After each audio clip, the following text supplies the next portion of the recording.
Good afternoon, all of you students. DLN second year S5 unit 2। आज हम लोग स्वस्थ विद्यालय में स्वस्थ युक्त शारीरिक शिक्षा विषय है। इसमें टॉपिक है प्राथमिक विद्यालय की समय सारणी को सविस्तार से वर्णन करें। तो प्राथमिक विद्यालय में समय सारणी एक महत्वपूर्ण आवश्यकता होती है। समय सारणी से ही स्कूल को सुचारू रूप में चलाया जाता है। तो समय सारणी के बिना कोई भी कार्य सुचारू रूप से नहीं हो सकता है। तो इसीलिए इसका इंट्रोडक्शन यानी भूमिका, समय सारणी एक दर्पण की तरह होती है जिसमें विद्यालयों के शैक्षिक कार्यक्रमों की एक झलक मिलती है। इसके माध्यम से शिक्षक एवं छात्र दोनों जानते हैं कि कब क्या करना है। समय सारणी की सहायता से प्रधानाध्यापक की अनुपस्थिति में भी विद्यालय सुचारू रूप से चलता है। यानी अगर समय सारणी है तो अगर प्रधानाध्यापक नहीं है तो उस समय भी सहायक कर्मचारियों के द्वारा विद्यालय सुचारू रूप से चलाया जा सकता है। इसमें परिभाषा में बहुत सारे विद्वानों ने अपने अपने शब्दों में परिभाषित किए हैं, जिसमें श्री S.K. कोचर के शब्दों में एक प्रसिद्ध विद्वान है श्री S.K. कोचर। उनके शब्दों में विद्यालय की जिस योजना या चार्ट के द्वारा प्रतिदिन के निर्धारित समय की विभिन्न विषयों, क्रियाओं एवं कक्षाओं के बीच प्रदर्शित किया जाता है, उससे समय तालिका कहते हैं। फिर एक सुप्रसिद्ध विद्वान है, उनका भी नाम है श्री गेंड एंड शर्मा के शब्दों में। जो ये प्रसिद्ध विद्वान है श्री गेंड एंड शर्मा के शब्दों में, तो उन्होंने कहा है समय तालिका को दूसरी विद्यालय की घड़ी कहा जाता है, जो अन्य अवकाश प्रतिदिन के घंटे जिसमें विभिन्न विषयों की पढ़ाया जाता है, विभिन्न कक्षाओं के विभिन्न क्रियाओं में की जाने वाली क्रियाओं में प्रकार, उपस्थिति लेने के लिए एकत्रित होने का समय, विश्राम एवं छुट्टी को प्रदर्शित करती है। जो ये बहुत अच्छा ही परिभाषा दिए हैं, क्योंकि विद्यालय के बिना समय सीमा के समय के अंदर कोई भी कार्य सुचारू रूप से नहीं चल सकता है। तो अब है समय सारणी का अर्थ यानी मीनिंग ऑफ टाइम टेबल। अब इसके बारे में हम लोग विस्तार से जानेंगे, आखिर समय सारणी का क्या होता है।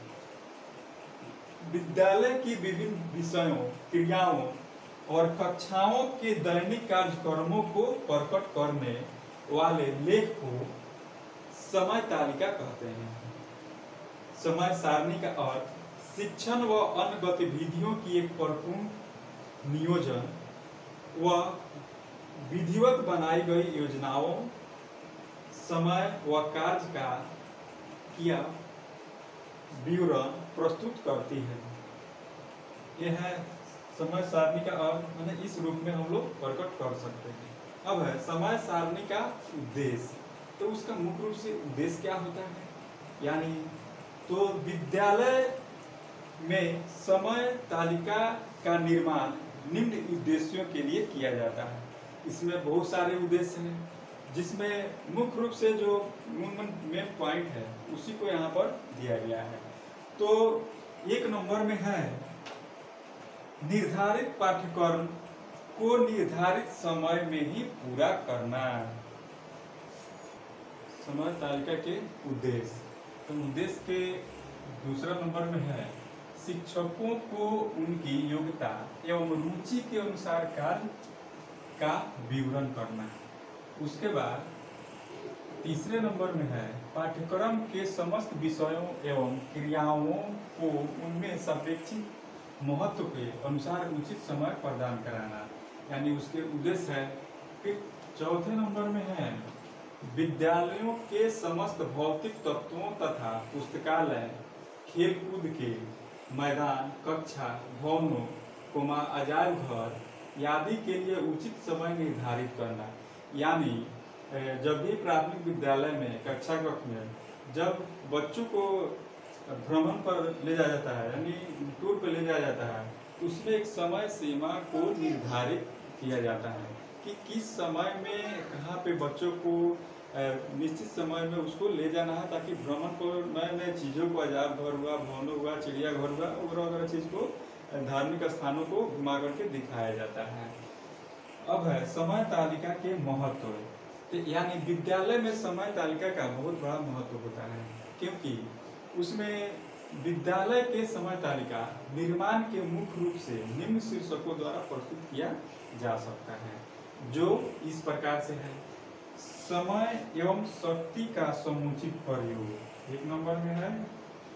तो समय एवं शक्ति का समुचित प्रयोग, यानी विद्यालय को सुचारू रूप से चलाने के लिए एक निश्चित समय सीमा अवधि के अंतर्गत ही उसको समय शक्ति का प्रयोग किया जाता है। जैसे विभाजित हो जाता है घंटी, तो उसमें जो भी सहायक टीचर होते हैं वो अपने अपने समय के अनुसार अपना कार्य को पूरा करते हैं।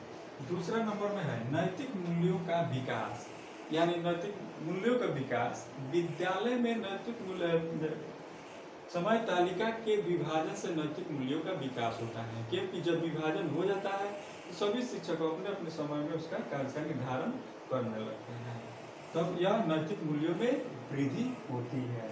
अब है तीसरे नंबर में प्रत्येक विषय एवं क्रियाओं पर ध्यान देना। यानी यह शिक्षक का और विद्यार्थी के आपसी सहयोग से उसके मूल्य, प्रत्येक विषय की क्रियाओं पर उसका ध्यान दिया जाता है कि शिक्षक उसमें ऐसे ढंग से पढ़ाए कि उस विद्यार्थी में रुचि उत्पन्न हो सके। 4 नंबर में है विद्यालय में व्यवस्था एवं अनुशासन। यानी प्रधानाध्यापक जो होता है विद्यालय का प्रशासनिक अधिकारी होता है, और उसमें शिक्षक सहयोग, जो भी उसमें सहायक कर्मचारी होते हैं उसको सहयोग करते हैं कि किसी प्रकार के विद्यालय में किसी प्रकार कुछ न हो सके और इसमें अनहोनी से बचा जा सके। और अनुशासन ही विद्यालय को या देश को या विद्यार्थी को सबको महान बनाता है, इसलिए अनुशासन मुख्य रूप से उत्तरदायी होता है। 5 नंबर में है कार्य कुशलता में वृद्धि। यानी जो भी सहायक कर्मचारी होते हैं वो अपने अपने कार्यों की कुशलता से नियत समय के अनुसार वह पूरा करते हैं। 6 नंबर में है प्रधानाध्यापक के प्रशासन कार्य में सहायक। यानी विद्यालय का प्रशासनिक अधिकारी प्रचार होता है और उसमें जितने भी सहायक कर्मचारी होते हैं वह उसका सहयोग करते हैं, जो एक प्रशासनिक अधिकारी के रूप में पूरा देख रेख विद्यालय को उसी के हाथ में ही रहता है, क्योंकि मुख्य रूप से प्रधानाध्यापक ही उसका हेड होता है। 7 नंबर में है छात्रों में अध्ययन के प्रति उत्साह। यानी आजकल शिक्षा बाल केंद्रित है, तो उस बाल केंद्रित शिक्षा पर छात्रों का ध्यान, शिक्षक को उसके प्रति रुचि उत्पन्न करना वह शिक्षक के ऊपर ही निर्भर करता है। अब 8 नंबर में है मनोवैज्ञानिक महत्व। यानी इसको समझना है मनोवैज्ञानिक महत्व। परीक्षा के बाल केंद्रित होने के कारण समय तालिका को भी बाल केंद्रित अर्थात बालकों की रुचि, आवश्यकताओं आदि के अनुसार बनाया जाता है। समय तालिका में बालकों की थकान, खाने पीने, उनके शारीरिक, मानसिक, सामाजिक एवं नैतिक विकास के लिए विभिन्न क्रियाओं का आयोजन आदि के लिए उचित समय प्रदान किया जाता है।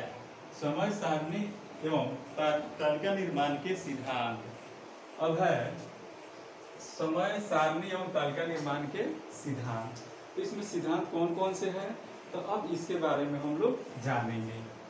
तो इसमें है समय सारणी निर्माण के मनोवैज्ञानिक एवं सामाजिक आधार के साथ साथ प्रशासनिक एवं व्यवहारिक दृष्टिकोण भी महत्वपूर्ण होता है। इन दोनों के संदर्भ में समय सारणी के निर्माण में कुछ महत्वपूर्ण सिद्धांत इस प्रकार से है, चाहे मुख्य रूप से निम्नलिखित है। तो तो एक नंबर में है विषयों की विभिन्नता का क्रम, यानी जो समय सारणी का जो सिद्धांत है उसमें विषयों की विभिन्नता का क्रम, ये जो है तो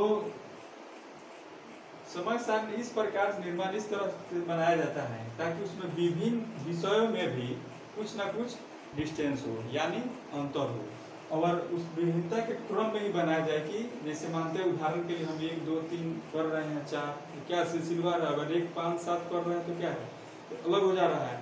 तो इस आधार से विषयों की विभिन्नता में भी क्रम होनी चाहिए, यानी एक धारा प्रवाह के रूप में होनी चाहिए। दूसरा है घंटी की अवधि। तो घंटी की अवधि इस प्रकार से होनी चाहिए कि जैसे एक अल्टरनेट घंटी होनी चाहिए शिक्षकों के अनुसार। तो मध्य विश्राम के पूर्व की जो घंटी होती है वो 45 मिनट से 40 मिनट की होनी चाहिए, क्योंकि फर्स्ट घंटी जो है 45 मिनट को क्योंकि अटेंडेंस वगैरह बनाना रहता है तो उसमें 5-10 मिनट समय अधिक दिया जाता है, लेकिन उसके बाद की जो घंटी है उसमें 40 मिनट का दिया जा सकता है। लेकिन सभी विद्यालय अपने अपने सुविधा के अनुसार ही घंटी का वह निर्धारित करती है। अब है घंटी का क्रम, यानी घंटी का क्रम इस प्रकार से हो कि किसी दूसरे शिक्षक को किसी प्रकार की समस्या न उत्पन्न हो। कोई अगर शिक्षक अनुपस्थित है तो उसके बदले में किसी दूसरे शिक्षक को भी भेजा जा सकता है, यानी घंटी रिजर्व नहीं जाना चाहिए। उसके बाद 4 नंबर में है दिनों का मनोवैज्ञानिक क्रम, यानी इसमें क्या है, मनोवैज्ञानिक कारण भी उत्तरदायी होता है समय सारणी में कि बहुत सारे इसमें नई नई चीज़ों के समय विभाजन से नई चीज़ों के मनोवैज्ञानिक कारण में भी वृद्धि हो सकती है। उसके बाद है लचीलापन। आज के पाठ्यक्रम बाल केंद्रित है और बालक के अनुकूल ही बनाना चाहिए ताकि वह बालक आसानी से वो समझ सके, ताकि उसके लिए सरल और आसान हो सके। जितना सरल से सरल, जितना आसान से आसान हो सके उसी के अनुकूल बनाना चाहिए। इसलिए कि अगर प्राथमिक विद्यालय के छोटे बच्चे हैं प्ले स्कूल के, अगर उसमें हम लोग कठिन विषय यानी दे देते हैं तो उस बच्चों के सामने समस्या उत्पन्न हो सकती है। तो जिस लेवल के जो बच्चा है उसी के अनुसार ही वह विषय वस्तु देनी चाहिए और पाठ्यक्रम का निर्माण बाल केंद्रित होना चाहिए। उसके बाद है मौसम का ध्यान। ये जो है मौसम का ध्यान, यानी समय सारणी में निर्माण में मौसम का भी ध्यान रखना चाहिए। अगर किसी कारणवश आंधी तूफान तरह तरह के मौसम घटनाएं चौमंडल में होने लगती है उस समय विद्यालय को बंद कर देनी चाहिए। मौसम के ध्यान में रख करके भी समय सारणी का निर्माण करना चाहिए। उसके बाद 8 नंबर में है 7 में रुचिकर तथा आकर्षक समय सारणी। समय सारणी ऐसी बनाना चाहिए ताकि वह रुचिपूर्ण हो, बच्चों के मनोबल में वृद्धि हो, अगुताए नहीं बच्चा।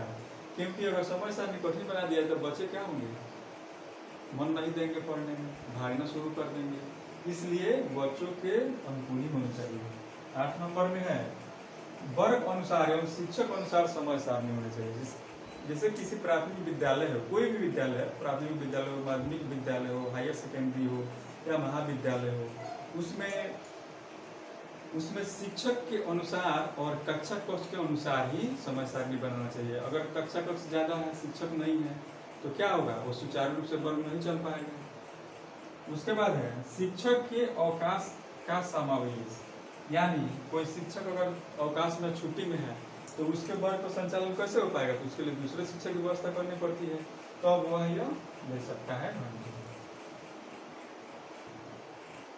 समय तालिका के निर्माण में व्यवहारिक कठिनाइयाँ, यानी जब समय सारणी का निर्माण होता है तो मुख्य रूप से बहुत सारी कठिनाइयाँ उसके सामने खड़ी हो जाती है। तो उस समस्या कठिनाइयों को दूर करते हुए समय सारणी का निर्माण किया जाता है। तो 1 नंबर में है शिक्षकों का अभाव। तो समय सारणी में बनाने के समय अगर शिक्षकों की कमी हो जाती है तो वो भी सही रूप से नहीं हो सकता है, तो उसको ध्यान में रखते हुए समय सारणी का निर्माण कठिनाइयाँ उत्पन्न होती है। दूसरा नंबर में है कक्षा कक्ष की सज्जा आदि का अभाव, यानी कक्षा कक्ष की सज्जा आदि का अभाव, यानी जो कक्षा कक्ष है अगर उसमें विद्यार्थी पूर्ण रूप से रहते हैं नहीं रहते हैं तो भी वो अच्छा नहीं है, कमी हो गई, तो उसमें समय सारणी मुख्य रूप से नहीं बन पाएगा, सही ढंग से नहीं बन पाएगा। तीसरा नंबर में है अंशकालिक शिक्षकों की नियुक्ति, यानी जब कक्षा कक्ष का निर्माण हो जाता है तो अगर टीचरों की नियुक्ति नहीं होती है तो क्या होती है, उसमें समस्या खड़ी हो जाती है। तो अंशकालिक समय के अनुसार शिक्षकों की नियुक्ति नहीं हो पाती है तो वो भी समय सारणी के निर्माण में बाधा उत्पन्न कर देती है। उसके बाद में है छात्रों की व्यक्तिगत विभिन्नता, यानी इंडिविजुअल डिफरेंस। इसमें क्या है, छात्र अगर का अभाव हो जाती है तो भी समय सारणी में कमी हो जाएगी, क्योंकि विद्यालय सुचारू रूप से नहीं चल पाएगी। जिस प्रकार से विद्यालय को चलाने के लिए शिक्षक, सब विद्यार्थी, विद्यालय सबकी आवश्यकता होती है, ठीक उसी प्रकार से यहाँ पर सब चीज़ का निर्माण है। उसके बाद पांचवा में है धन का अभाव तथा छात्रों की अधिक संख्या। अगर धन का अभाव हो, अगर छात्र अधिक हो जाते हैं तो भी समस्या खड़ी हो जाती है कि उस समय क्या किया जाए। तो उसके बाद है समय सारणी यानी समय तालिका के प्रकार। यहाँ पे है समय तालिका के प्रकार, यानी हमारा जो प्राथमिक विद्यालय है उसमें समय सारणी के निर्माण में मुख्य रूप से निम्नलिखित प्रकार है, जो हमारे इस प्रकार से दिया गया है कि अच्छी समय सारणी यह बताती है, क्योंकि अच्छी समय सारणी यह बताती है कि किस प्रकार की पाठ्यक्रम संबंधी व पाठ्यक्रम सह संबंधी गतिविधियों विद्यालय के कार्यक्रम का हिस्सा है। अतः आवश्यकता होती है विभिन्न प्रकार के समय सारणी की। विद्यालय के सुचारू प्रशासन के लिए निम्न प्रकार की समय सारणी की आवश्यकता होती है, क्योंकि अगर विद्यालय में समय सारणी रहेगा तभी वह सही सुटेबल रूप से चलेगा। अब समय सारणी के प्रकार जो मुख्य रूप से निम्न प्रकार से है, उसका एक नंबर में है साधारण समय सारणी। यानी साधारण समय सारणी यह समय सारणी संपूर्ण विद्यालय के प्रतिदिन के कार्यक्रम का लेखा जोखा देता है। यह प्रत्येक कक्षा दैनिक कार्यक्रम, शिक्षक के दैनिक कार्यक्रम इत्यादि इसमें रहते हैं। क्योंकि साधारण समय सारणी सब जगह लागू होता है, हर जगह, घर परिवार विद्यालय सब में रहता है। बच्चे भी अपने रूटीन के अनुसार भी पढ़ाई करते हैं, साधारण समय सारणी है। दूसरा में है कक्षा समय सारणी, यानी किसी भी प्राथमिक विद्यालय हो, प्रारंभिक विद्यालय हो या हायर सेकेंडरी विद्यालय, सभी में कक्ष के समय सारणी एक अलग होता है, जो घंटी जो पीरियड होती है उसके अकॉर्डिंग वह बांटा जाता है। उसके बाद है शिक्षकों की समय सारणी। शिक्षकों की समय सारणी यह बताता है कि वो शिक्षक का पीरियड कब है, उसके अनुकूल वह अपना विषय का निर्धारण किया हुआ रहता है, वह अपना जाके शिक्षा कक्षा कक्ष में दे करके आता है। उसके बाद है 4 नंबर में खाली घंटी की समय सारणी। जब समय सारणी का निर्माण होता है तो उस समय एक लीजर घंटी ब्रेक का होता है, जो मध्य समय में होता है, और वह 3 घंटे फर्स्ट पीरियड पर आता है, 3 घंटे लास्ट में होती है, और बीच में 1 घंटे लंच का समय रहता है। उसको भी ध्यान रख के किया जाता है, और मौसम के हिसाब से भी लीजर घंटी का भी या शिक्षा के अभाव में भी प्रयोग किया जाता है। उसके बाद है 5 नंबर में खेल की समय सारणी। जब भी समय तालिका का निर्माण होता है, जो रूटीन बनता है, तो उसमें ब्रेक के बाद एक लीजर घंटी या गेम घंटी 1 घंटी या 2 घंटी दिया जाता है, जो बच्चों को पढ़ाई करते करते थकान महसूस होने लगती है, तो उस थकान को दूर करने के लिए एक गेम की घंटी को दिया जाता है। उसके बाद है 6 नंबर में पाठ्यक्रम समय सारणी, यानी पाठ्यक्रम बाल केंद्रित होनी चाहिए, उसके अकॉर्डिंग एक समय सारणी का निर्धारण किया जाता है। 7 नंबर में है गृह कार्य की समय सारणी, यानी गृह कार्य की समय सारणी वह है जब बच्चों कक्षा कक्ष में अपना पढ़ाई पूर्ण करते हैं और छुट्टी के समय जब घर जाते हैं तो उन पर इतना बोझ लाद दिया जाता है कि वह अपना गृह कार्य भी घर पे कर सके और वो अपने गृह कार्य बना करके वो फिर उसके कल होकर के कक्षा कक्ष में लाए। अब यह प्राथमिक विद्यालय की समय सारणी को निर्माण में विस्तार से वर्णन किया गया है और इसको ध्यानपूर्वक घर पर अध्ययन करेंगे। जो इस सैंपल पर दिया गया है इसे विद्यार्थी नोट भी कर सकते हैं क्योंकि ये वीवीआई पॉइंट है और इसमें कोई भी समस्या हो तो फौरन उसको समाधान किया जाएगा। और इसके लिए धन्यवाद।